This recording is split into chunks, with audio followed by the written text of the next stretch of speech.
All right, so your homework assignment will look slightly different than this. I did forget to put what to solve for when I originally made this, but I didn't want to have to redo all of this work. So I just indicated what I'm solving for in blue here. I am going to solve 2 for every video, and so I'll indicate that on the homework assignment as well.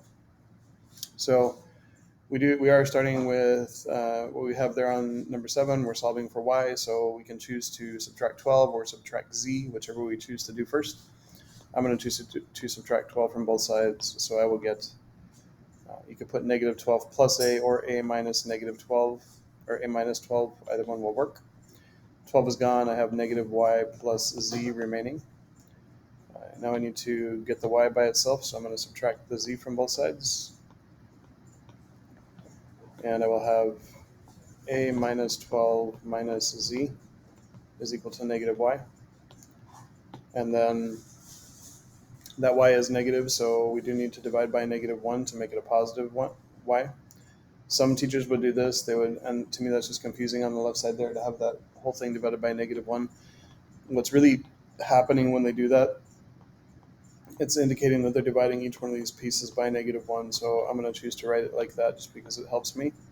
So a divided by negative 1 is negative a. Negative 12 divided by negative 1 is positive 12. Negative z divided by negative 1 is positive z. And negative y divided by negative 1 is positive y. So y is equal to negative a plus 12 plus z. You could have those in any order.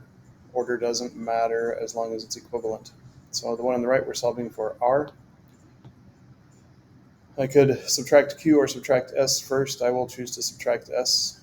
If you choose to do it the other way, you'll still get the correct response as long as you do it correctly. Q minus r is equal to p minus s. We are solving for r, so I do need to subtract q. So we get negative r is equal to p minus s minus q. We do have a negative r. We want positive r, so we'll divide by negative 1.